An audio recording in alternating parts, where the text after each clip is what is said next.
दुनिया का next super power कौन बनेगा? क्या कोई एक कंट्री दुनिया में सुपर पावर रहेगी या मल्टीपल सुपर पावर्स रहेंगे? कुछ रिलीजन्स ये सोचते हैं कि वो दुनिया को रूल करने वाले हैं फ्यूचर में। कुछ लोग ये हाइपोथेसाइज करते हैं कि जो मल्टीनेशनल टेक कंपनीज हैं वो शायद दुनिया को रूल करें। और मैंने एक इंटरेस्टिंग हाइपोथेसिस ये भी सुना है कि there will be one global government, one government to rule the world, entire world. ये भी लोग हाइपोथेसाइज करते हैं। और जब इन डिस्कशंस में हम जाते हैं, क्योंकि ये बहुत इंटरेस्टिंग है इसलिए हम लोग इसके बारे में बात भी करते हैं। तो फर्स्ट लेट्स अंडरस्टैंड पावर। हम पावर को समझ लेते हैं। इंटरनेशनल रिलेशंस में जो कंट्रीज़ के बीच में होता है, power is the only currency. और सवाल ये बनता है कि वाई आर कंट्रीज स्टेट्स यानी हर कंट्री एक स्टेट है, तो जो स्टेट्स हैं वो पावर में इतना ज़्यादा इंटरेस्टेड क्यों होते हैं? हर कंट्री बैलेंस ऑफ पावर में इंटरेस्टेड रहती है और अपना जो पावर है और पावर का जो इन्फ्लुएंस है, पावर के ऊपर जो इन्फ्लुएंस है, उसको कॉन्स्टेंटली बढ़ाने के ऊपर हर कंट्री लगी रहती है। तो सवाल ये होता है कि ये ऑब्सेशन क्यों? इसकी वजह यह है कि इंटरनेशनल सिस्टम में there is no higher authority, कोई हायरार्की नहीं है। अगर इंटरनेशनल सिस्टम में किसी स्टेट के साथ गलत होता है तो वो कोई 100 नंबर डायल करके किसी के पास कंप्लेन नहीं कर सकता। तो जब हायरार्की नहीं होगी तो उसका मतलब ये है कि वहाँ एनार्की है, अराजकता है। एनार्की मीन्स हायरार्की का अपोजिट। जब हायरार्की कहीं भी नहीं होगी ना तो वहाँ एनार्की होती है, क्योंकि स्टेट्स के ऊपर कोई हायर अथॉरिटी बैठा हुआ नहीं है जिसको स्टेट्स उनके साथ जब भी कुछ गलत हो जाए तो वहाँ जाके कंप्लेन कर सके और उनको न्याय मिले। इसलिए states are interested in power and acquiring power, और जो एग्जिस्टिंग पावर है उसके ऊपर इन्फ्लुएंस भी चाहते हैं ये कंट्रीज़, ये स्टेट्स। तो ऐसे सिस्टम में आपके पास कोई चॉइस नहीं बचती है, आपको खुद को फिगर आउट करना है कि आप अपने आप को कैसे प्रोटेक्ट करें। और अपने आप को प्रोटेक्ट करने का बेस्ट रास्ता ये है कि आप जितना हो सके उतना पावरफुल बने, और जितना हो सके उतना पावर आप कंटिन्यूसली गेन करें ओवर अदर स्टेट्स। इसीलिए स्टेट्स जो है पावर को प्रायोरिटाइज करते हैं, क्योंकि उनके सर्वाइवल के लिए ज़रूरी होता है ये।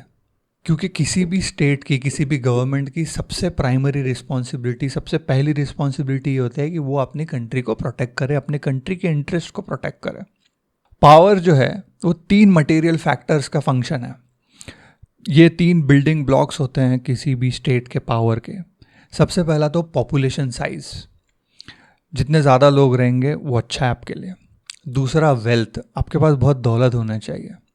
और तीसरा मिलिट्री, अ पावरफुल मिलिट्री। आपके पास वेल्थ होगी और पॉपुलेशन होगी तभी आप एक पावरफुल मिलिट्री बना सकते हैं। सो किसी भी स्टेट को चाहिए कि उसके पास बहुत सारी पॉपुलेशन हो, वो बहुत पैसे वाले हों, और इन दोनों चीज़ों को मिला करके वो एक अच्छी पावरफुल मिलिट्री बनाए। और इसीलिए आप देखो यूनाइटेड स्टेट्स इसीलिए सबसे पावरफुल है, क्योंकि उनके पास पॉपुलेशन भी बहुत है, उनके पास वेल्थ भी सबसे ज़्यादा है, और इसीलिए आज की डेट में सबसे पावरफुल मिलिट्री भी यूनाइटेड स्टेट्स के पास ही है। अब आप चाइना का एग्जांपल देख लिए। अनटिल रिसेंटली चाइना को एक बड़ा पावर कंसिडर नहीं किया जाता था, क्योंकि उनके पास पैसा नहीं था। पॉपुलेशन साइज तो थी लेकिन पैसा नहीं था, और दोनों होना बहुत ज़रूरी है। आज उसके पास दोनों हैं, इसीलिए वो ग्लोबल स्टेज पे एक पावर की तरह उभर रहा है। तो यही प्रॉब्लम है इंटरनेशनल सिस्टम का, कि यहाँ पे हायरार्की नहीं है, कोई वर्ल्ड गवर्नमेंट नहीं है, कोई हायर अथॉरिटी नहीं है। इसीलिए स्टेट्स के पास कुछ रास्ता नहीं बचता है सिवाय इसके कि वो अपनी गली का गुंडा रहे। नॉट नेसेसरीली इसलिए कि वो दूसरे बच्चों को मारना चाहता है, लेकिन अपने आप को प्रोटेक्ट करना चाहता है। जब जब कोई ग्रेट पावर किसी वीक पावर के ऊपर हमला करता है तो सिस्टम के जो दूसरे स्टेट्स हैं उनको ये एक मैसेज भेजता है कि डोंट बी वीक, कमज़ोर मत रहो, जितना पावरफुल हो सके उतना पावरफुल बनो। तो अगर आप सोच के देखोगे कि ये सिस्टम ही ऐसा है, सिस्टम एक स्पेसिफिक आर्किटेक्चर की तरह बना है, जो एक एनार्किक आर्किटेक्चर है, अराजकता वाला आर्किटेक्चर है। स्ट्रक्चर ही ड्राइव कर रहा है स्टोरी को। इस सिस्टम के, ग्लोबल सिस्टम के स्ट्रक्चर के वजह से ही हो रहा है दुनिया में जो हो रहा है, ग्रेट पावर्स के बीच में स्ट्रगल, और जो भी कंट्रीज़ एक दूसरे को डोमिनेट करना चाहती है वो इसलिए है कि ऐसा स्ट्रक्चर बनाया हुआ है दुनिया का। वो structure is driving the story. States जो है, कोई भी कंट्रीज होती है, वो इनहेरेंटली एग्रेसिव नहीं होती है।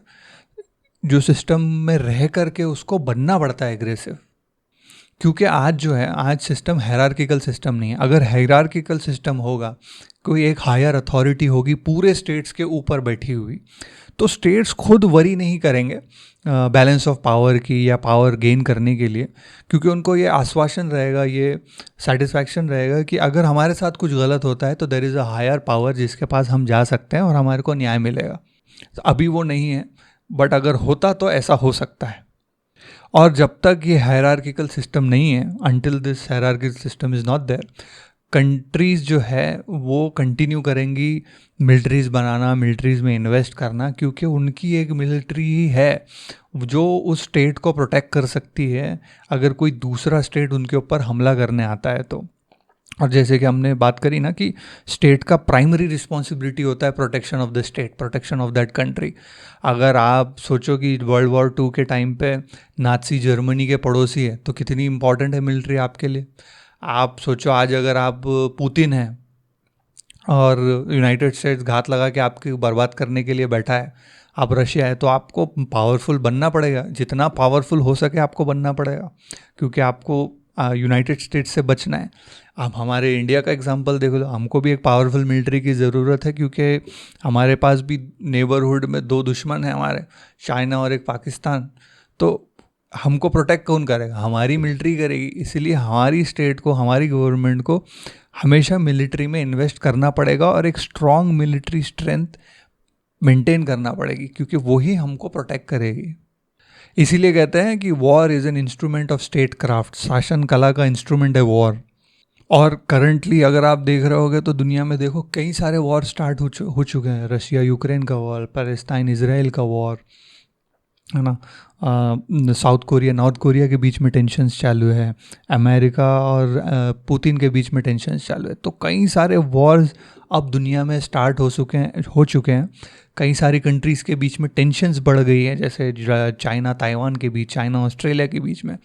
तो अब आप देख रहे हो कि मोर एंड मोर, जैसे आप देखोगे कंट्रीज़ का जो बजट होता है ईयरली, और उस बजट में अगर आप गौर करोगे तो हर कंट्री ने अपना मिलिट्री स्पेंडिंग जो है वो बढ़ा दिया है। वो हर कंट्री अपने मिलिट्री में बहुत ज़्यादा अब इन्वेस्ट कर रही है। यूरोप इन्वेस्ट कर रहा है, जब रशिया ने यूक्रेन के ऊपर हमला कर दिया तो यूरोप ने भी स्टार्ट कर दिया। चाइना ने ऑस्ट्रेलिया को बीच में धमकी दी, उनके बीच में टेंशन चली, तो ऑस्ट्रेलिया भी अपनी मिलिट्री में इन्वेस्ट कर रहा है, न्यूक्लियर पावर सबमरीन्स खरीद रहा है। तो कई सारी कंट्रीज़ ने अब स्टार्ट कर दिया है अपनी मिलिट्री के अंदर इन्वेस्ट करना, और एक रेस शुरू हो चुकी है, एक आर्म्स रेस शुरू हो चुकी है दुनिया के अंदर। ईरान का भी आप एग्जांपल देख रहे हो, ईरान को भी बहुत थ्रेटन किया जा रहा है, तो वो भी अपनी मिलिट्री स्पेंडिंग बढ़ा रहा होगा। अब जब ये कंट्रीज़ अपनी मिलिट्री स्पेंडिंग बढ़ा रही है, खर्च बढ़ा रही है, तो ये खर्च कहीं ना कहीं से तो कम होगा। ये पैसा जो एजुकेशन पे खर्च हो सकता था, डेवलपमेंट पे खर्च हो सकता था, भूखों को खाना खिलाने पे खर्च हो सकता था, क्लाइमेट चेंज को फाइट करने में खर्च हो सकता था, वहाँ से सबसे ये कम होगा और मिलिट्री स्पेंडिंग में जाएगा। जब वो मिलिट्री स्पेंडिंग में जाएगा तो कुछ चुनिंदा लोग पैसा बनाएंगे इससे, जो मिलिट्री इंडस्ट्रियल कॉम्प्लेक्स जिसको बोलते हैं, जो गन्स बनाती है, टैंक्स बनाती है, प्लेन्स बनाती है, ऐसी सारी जो कंपनीज हैं, जो उनके ओनर्स हैं, वो ज़्यादा पैसा कमाएंगे दुनिया में, क्योंकि हर कोई इक्विपमेंट खरीद रहा है, ड्रोन्स खरीद रहा है।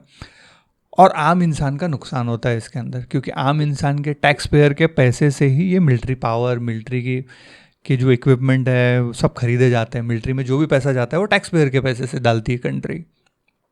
तो ये सारे साइड इफ़ेक्ट्स हैं इस आर्म्स रेस के, जो अल्टीमेटली प्राइस पे करना पड़ता है वो आम ग्लोबल सिटीज़न को पे करना पड़ता है। और क्लाइमेट चेंज तो देखो, क्लाइमेट चेंज तो सबके लिस्ट में सबसे लास्ट होगा। जब दुनिया में वॉर चलेगी, टेंशन चलेगी, तो क्लाइमेट चेंज के बारे में थोड़ी ना कोई सोचेगा। क्लाइमेट चेंज की वजह से हालांकि इफ़ेक्टेड बहुत सारे लोग हैं, बहुत जगह फ्लड्स आ रहे हैं, बहुत जगह सूखा पड़ रहा है, लेकिन उसके ऊपर अब काम नहीं होगा। जब ग्लोबल कॉन्फ्लिक्ट्स चलेंगे, मिलिट्री स्पेंडिंग्स बढ़ जाएगी। तो जैसे कि मैंने स्टार्ट में बोला था, एक हाइपोथेसिस ये भी है कि इवेंचुअली फ्यूचर में ऐसा हो सकता है कि एक ऐसी वर्ल्ड गवर्नमेंट बने कि एक गवर्नमेंट पूरी दुनिया को चलाए। और क्योंकि एक ग्लोबल विलेज हम ऑलरेडी बन चुके हैं, हम आपस में इंटरकनेक्टेड तो है ही, और इस जो वॉर है, ये जो टेंशन है, इसका बहुत पैसा खर्चा होता है इसमें, और बहुत ह्यूमन सफरिंग्स भी होती है इसके अंदर। तो ये सोचने वाली बात है कि किसी दिन शायद इंसान थक जाएं और ये सोचें कि बहुत हो गया वॉर, बहुत हो गई किलिंग्स, और हम रियलाइज़ करें कि पूरी दुनिया में पीस रहेगा तो हम कितना ज़्यादा प्रॉस्पर कर सकेंगे। ये शायद इंसान किसी दिन रियलाइज़ करेंगे, और तब शायद एक ग्लोबल स्टेट की नीड, एक ग्लोबल गवर्नमेंट की नीड लोगों को लगेगी। क्योंकि जब तक as long as anarchic system है तो वॉर तो होंगे ही। तो एनार्किक सिस्टम का अपोजिट यही है कि एक हायरार्किक सिस्टम हो, या एक ऐसा सिस्टम हो जो पूरी दुनिया को गवर्न करे, या एक हायर अथॉरिटी बने। ऐसा कोई सिस्टम इंसान शायद लाने की सोचे। अगर इस हाइपोथेसिस को हम आगे बढ़ा करके सोचें कि कुछ लोग ऐसे हो सकते हैं जो ग्लोबल पीस और ग्लोबल ऑर्डर के लिए एकजुट हो जाएं, यूनाइट हो जाएं एक कॉज के अंडर में, और आयरनी ये होगी इनकी कि वॉर रुकवाने के लिए, दुनिया में पीस कायम करने के लिए इनको भी शायद बहुत बड़ा वॉर करना पड़े, क्योंकि there will be competing interest all the time. तो इनको भी पावरफुल बनना पड़ेगा। And I think the fundamentals will still remain कि इनको पावरफुल बनना पड़ेगा। तो उस पावरफुल बनने के लिए उनके पास होना चाहिए पॉपुलेशन साइज उस ग्रुप के पास, और वेल्थ होना पड़ेगा, और दोनों को मिला करके एक पावरफुल मिलिट्री ताकत बनना पड़ेगा। और maybe it can happen peacefully, who knows, future किसने देखा, इट्स जस्ट एन हाइपोथेसिस। लेकिन जब तक ये एनार्किक सिस्टम रहेगा तब तक देयर विल बी मिलिट्रीज, और जब तक मिलिट्रीज रहेंगी तब तक वॉर्स होंगे, क्योंकि उन मिलिट्रीज की फंडिंग्स को जस्टिफाई करने के लिए टाइम टू टाइम वॉर होना भी बहुत ज़रूरी हो जाता। तो ये मिलिट्री इंडस्ट्रियल कॉम्प्लेक्स जो है, जो ये कंपनीज है, कभी हर थोड़े थोड़े डेकेड्स में एक दो बार इनको वॉर्स की भी ज़रूरत पड़ती है। तो जब तक एनार्किक सिस्टम में मिलिट्रीज रहेंगी और मिलिट्री जब तक रहेगी तो वॉर होता रहेगा, unless and until we have an hierarchical system.